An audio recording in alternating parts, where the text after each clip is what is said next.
খেলা হবে।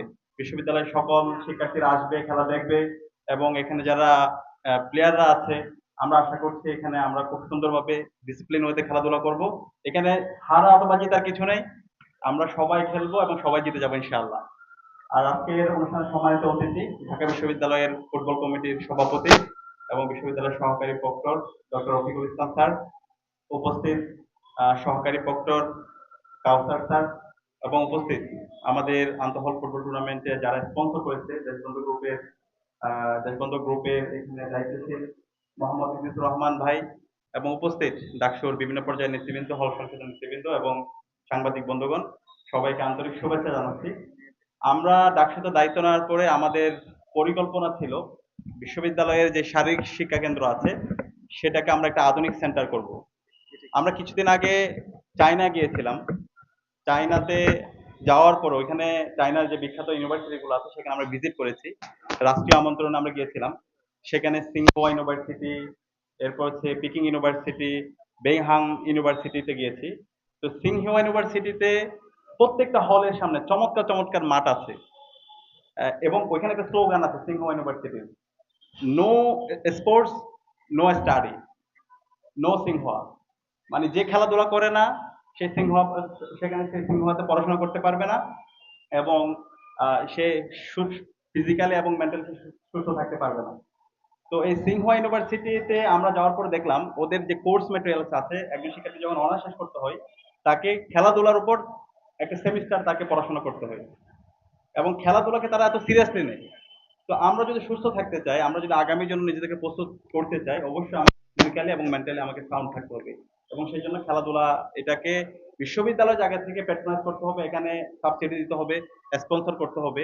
তো আমরা যখন শুনতে পাই বিশ্ববিদ্যালয় হল প্রশাসন আমাদের শিক্ষার্থী ভাই বোনদের একটা জার্সি, একটা টি শার্ট তারা ম্যানেজ করতে দিতে পারতেছে না, সামান্য একটা বুট ম্যানেজ করে দিতে পারতেছে না, এটা খুবই আমাদের কষ্ট লাগে। এবং আমাদের এই বিশ্ববিদ্যালয়ের যে শারীরিক শিক্ষা কেন্দ্র আছে, আমাদের যেটা বলেছিলাম আমাদের প্ল্যান ছিল এটাকে একটা আধুনিক সেন্টার আমরা রূপান্তর করবো, যেটা আমরা বিভিন্ন বিশ্ববিদ্যালয়গুলোতে দেখতে পাই।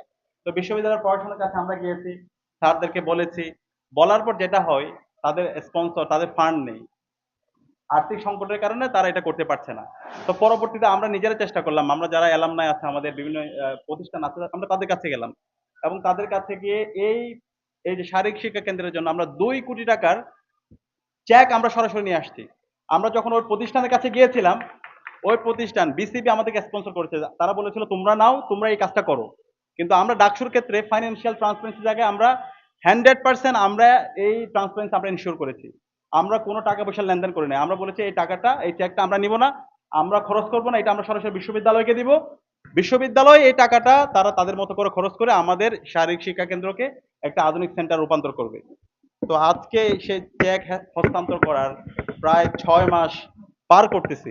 বিশ্ববিদ্যালয় প্রশাসন মিটিং এর পর মিটিং করছে, কিন্তু এখন পর্যন্ত এই শারীরিক শিক্ষা কেন্দ্র আমাদের এই মাঠের কোনো সংস্কার তারা করতে পারে নাই।